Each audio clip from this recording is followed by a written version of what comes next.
Alright guys, welcome back to the channel, P Street Garage. I'm sitting in my 2012 Mustang now, and for the last several months I've had the check engine light.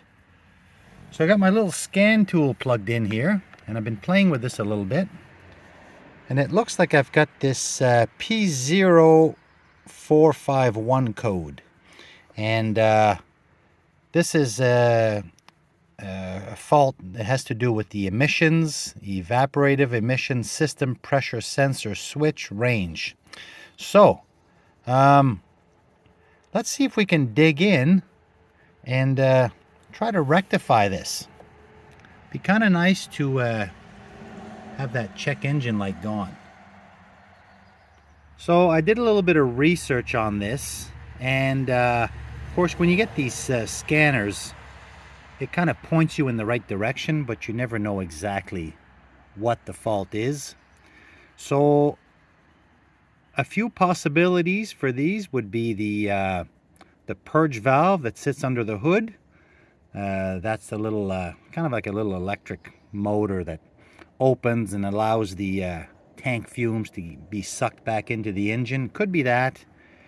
There's also some kind of a pressure sensor on the tank, not the fuel pressure sensor under the hood, but there's one under the tank, or at the sending unit in the tank.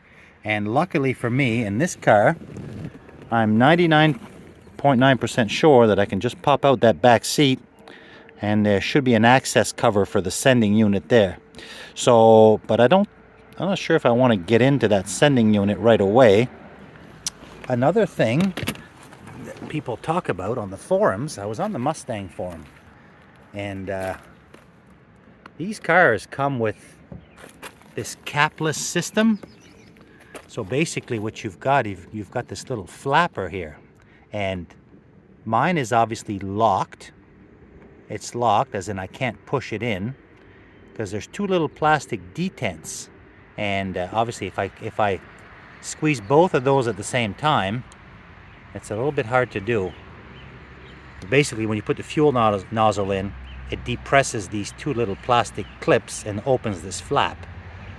But so basically this flap is essentially a cap, same as the cap. So this fault code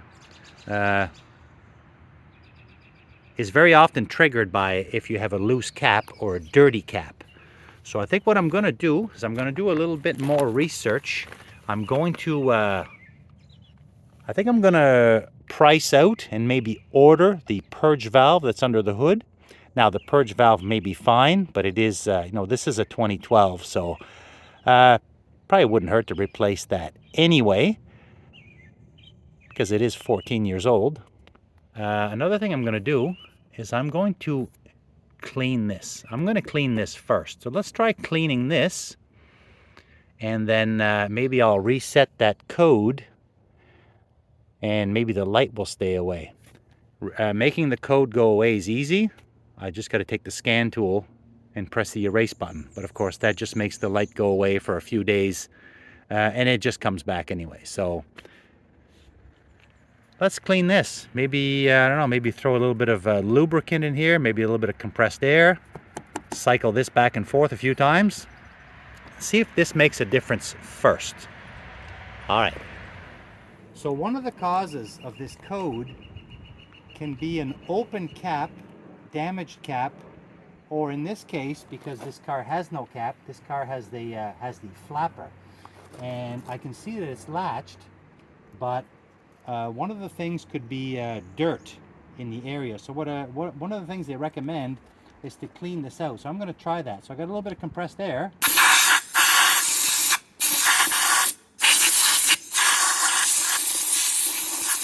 I'm going to blow some air around the area, and I squirt some lube in there.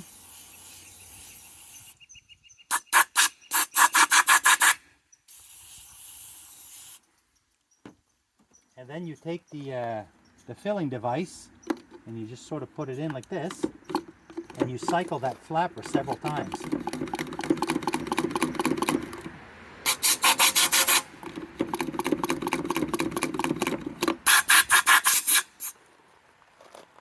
The whole idea is to clean this area just in case there could be dirt in there that could prevent this from sealing. It is a little bit black, so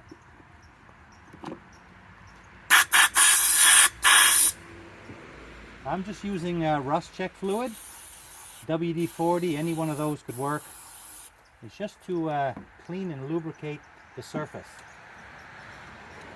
I'm going to do this a few times.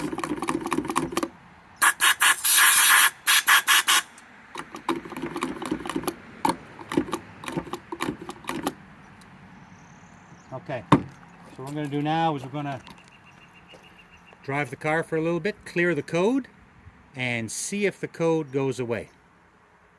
Okay, well, it's literally 2 weeks later since I did my little experiment with the flap valve. And ever since then, my check engine light went away.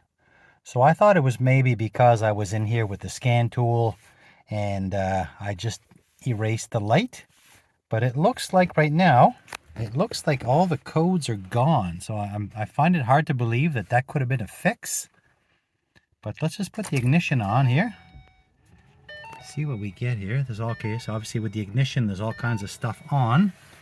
Let's run the diagnostics. Of course, this is not a very sophisticated scanner, but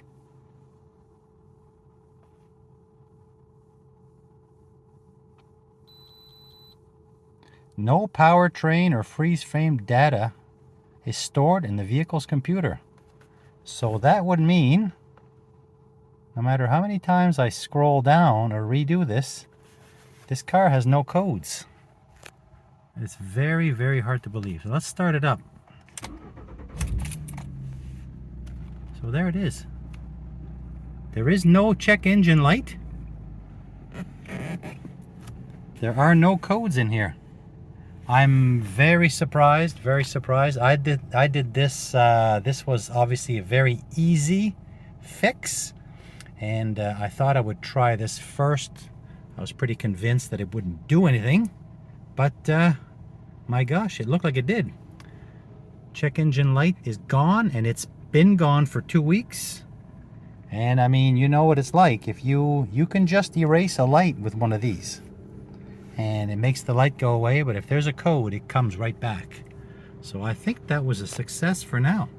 So I'm going to follow up. If the light does come back, I'll scan it again.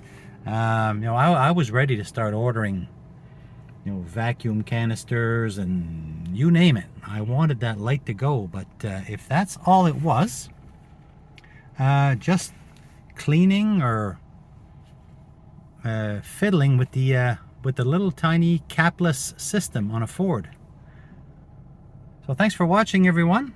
My quick little fix, and we'll catch you in the next video.